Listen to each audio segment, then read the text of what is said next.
It's a day after Thanksgiving, and wow, what a Thanksgiving it has been for immigrants and immigration lawyers.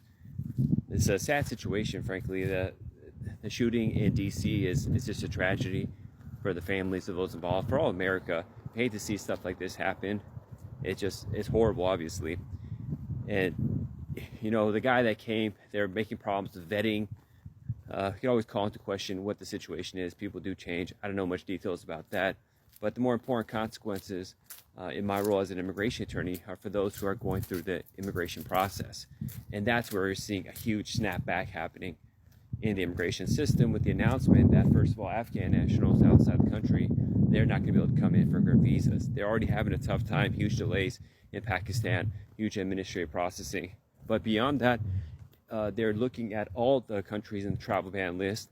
The big number of countries are going to be Iran and Venezuela. And it's not only those who are travel banned trying to come in, but it's also those inside the United States, which historically wasn't the case. And even they're saying reviewing the green cards of those people, maybe all green card holders, checking their status. What does that mean? Well, with new AI systems, we don't really know. This is all so new. So we're already getting emails right now from people saying, you know, what's going to happen? I'm like, no one knows. The president just starts to tweet. We have no idea how it's going to work. But we can guess with the Palantir system that's out, Immigration OS and the like, they're going to be vetting these cases much more strongly, much more chance of errors coming up, potentially much more delays, interviews, and all sorts of problems that happen in that regard. And so they're even going to review all the asylum cases that were approved to see what's going on. Just recently, asylum approval numbers have gone down in court to around 30%. So that's a big change. Now, what practically will affect a lot of clients, and such our focus on marriage green card cases, well, that's going to be a nasty one. On early November, I think 13th, ICE just went into the San Diego field office and picked up anyone who overstayed. There's word that even fiancé visa holders there, because when you do a fiancé visa, your status is valid for 90 days. And you automatically run out of status. But the point was you came in lawfully and you'll be able to adjust status, just like almost everybody else who entered legally and marries a U.S. citizen can do, barring, you know, crazy issues, criminal history or fraud or misrepresentation. Those sometimes even have waivers associated with them. But this is scare a lot of people who may have been here on student visas, work visas, and let's say they're on H-1B, they're working lawfully, and they get married, and they want to change their job and not have to rely on H-1B, and they have a work authorization EAD card at that point. Well, they say, okay, I'll let my H-1B go away. I'll just be status pending, which is not status. It's called a period of authorized stay, according to Attorney General, post-salvac for short, acronym. But they're potentially picking them up saying you're out of status.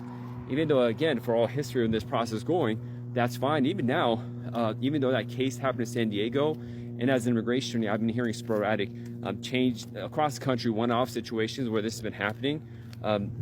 It really scares you and worries you because there's not much you can do. Even if you have an immigration attorney there, which a lot of people recommend when you have an immigration attorney, it's better to have one because there's some really antagonistic interviews out here and happening where people are bothering people. I had one client, excuse this motorcycle, I just hate people who ride motorcycles, make loud noise. I'm not sure what the point of that is. But anyways, a guy whose family was Muslim, he's from a Middle Eastern country, and who never practiced, never into it, his family's secular. The officer forced him to write Muslim in the groups or associations. He's like, I don't associate with them, everybody group. It's just like I was born in a Muslim country. The officer said, you have to do it, argue with them. And it was such a clean case, I didn't go with him to the interview, and it was approved immediately afterwards. The officer just, create hostility for no reason. That's it. You got smiled to, you're approved, you're good. Very peculiar situation. But that's the stuff we're kind of seeing. But on regard to ICE just showing up, there's not much you could do other than posting a bond hearing afterwards, the habeas case. The best you can do is just prepared, have the clothes ready to go. If you got work the next day, maybe tell them, hey, I don't know what's going to happen. I hate to tell people this, and I get, practically speaking, statistically, it's still an aberration for it to happen to you if it's going to happen to you. But these are plannings you have to do because we don't know what's going on. And with these events that happen, they're going to get more strict and more troublesome in the immigration process. So you just got to really just be prepared for the worst and wish for the best. A lot more people are going to do consular processing, and that's going to be troublesome too because of the delays that happen running countries and just being separated. So we have cases where people are here on tourist visas visiting their boyfriend, their girlfriend, and then a couple months into it, they get engaged, and then they come to me and say, listen, or they get married, planning to leave and just come back and not knowing what the immigration process is. And I said, if you leave, you might not be able to come back in, and it might take 2 or 3 years for you to get a green card, and you have to be living separate. By that time, they're married, they want to have kids and start a life together. It's so shocking. I say, okay, we'll do adjustment of status. And I say, that's still possible. You're married to a U.S. citizen. You can still go to court and get it, even if they do detain you or send you to immigration court. It just be annoying, expensive. Annoying is a light way to put it. Being detained is horrible. You're essentially in prison. You still get the green card as it is right now, but it's just an unpleasant experience that you're going to go through if you get singled out in this regard. And we never know who's going to get singled out. So that's the problem. And sometimes they say, no, I'll just do constant processing. Sometimes they say, I can't handle the distance. And I said, if you can't handle distance, here's in writing, we tell you that this risk exists. And if you're willing to take it, then go ahead.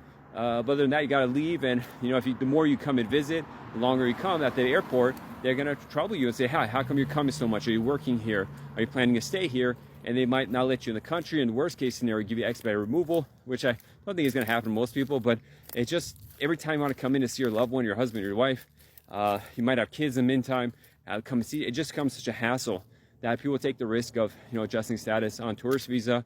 But alternatively, if you're doing a student visa, H-1B visa, you get married, or you even find a job, perm, you're waiting for that to go through, maintain the status. So we have cases where people can do portability. They're on an H-1B visa, they get a green card option is pending, and at that point, after 6 months of the adjustment status pending, they can find a new job and work on their EAD. I say don't do that. Keep the H-1B, maintain that status as long as you can, because you don't know how these people are going to do it. And, you never know. These employers, too, they'll say, we love you, we're going to keep you, and then fire you the last second. So our backup plans, always keep your name in the race, in the job hunt, because it's a wild world we're living in. But overall, things are still moving forward. Adjustment of status cases are faster than they've ever been, frankly. Going down so fast, sometimes 2 months that we're seeing in Southern California. But it's just this, a paranoia, worrisome. And I see videos from other immigration attorneys online making it sound like it's every case, even great immigration attorneys. So I hate to scare people like that. It's just you get in a car every day, you buy insurance.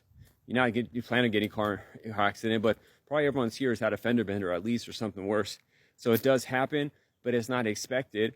But going into 2026, we're going to see a change in game. We'll have to see what happens in the next elections for Congress too.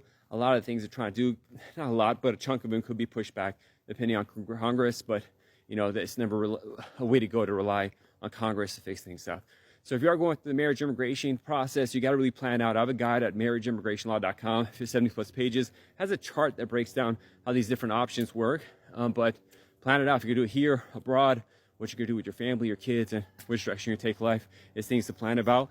Tune in on our shows, JQK Law. We have a live Tuesday Q&A session that we do on all our social media, where you can log in 4 p.m. Pacific time, 7 p.m. Eastern, and we can take your questions live and try to fill you in more on what's going on.